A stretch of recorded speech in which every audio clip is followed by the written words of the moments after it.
I've been coming every year when I was mayor and as U.S. Senator, and it has grown significantly. Give yourself a round of applause for such a great event. And thank you for adding the kitty car. Oh!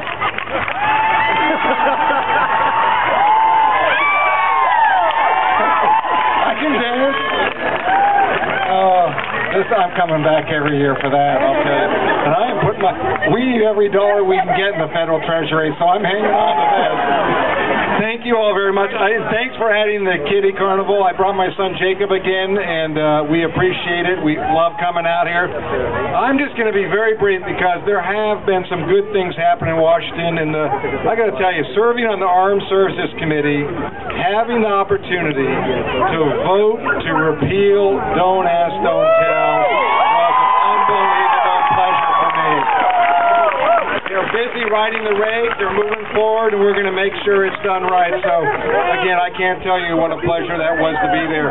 Also, as you know, there's a piece of legislation Senator Casey has put together on Safe Schools Improvement Act, which makes sure that we have every school that receives federal funding, that they have to have policies in place that ensure there's no bullying based on sexual orientation or gender identity.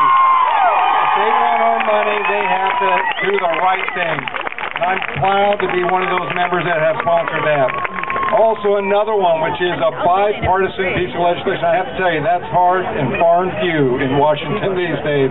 But knowing that Senator Murphy, Senator Kirk have sponsored the Employment Non-Discrimination Act as also a sponsor of that, we think it's about time that we move forward on this kind of legislation. But let me just say that in Washington, even though you read the papers, it's tough going back there, a lot of debate. It is a pleasure to be back there serving on behalf of Alaskans, and that's all of Alaskans. And I got to tell you, as I said just a couple seconds ago on Don't Ask, Don't Tell, I remember the debates as we sat there in the Armed Services Committee, and we had a couple members kind of talking about it. And I said to him, I off to the side, I said, look, if we do this, I guarantee you we will finally, the example I always gave was, think about this.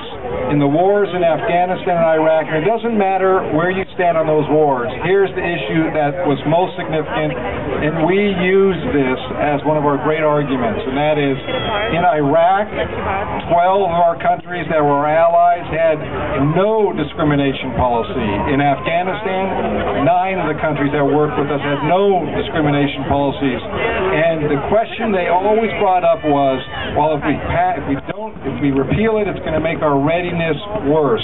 The fact is, not true. Those countries that serve with us are as ready as anyone else, and it was about time we did this. And I'll tell you, it was a great debate and a great argument, and look what's happening now.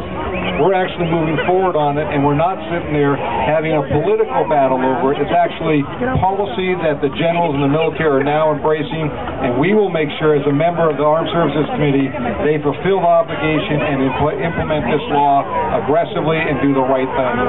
Again, it's a pleasure to be here. Always love coming out to this event. If it was just yesterday, what happened? What happened to the sun? I couldn't believe it.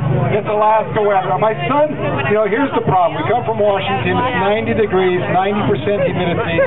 My son has his jacket on. He looks around and says, aren't they cold? And I said, see what happens? He's already climatized in D.C. weather.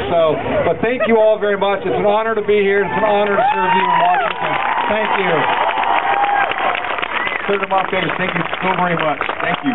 Thank you, Senator Begich. Are you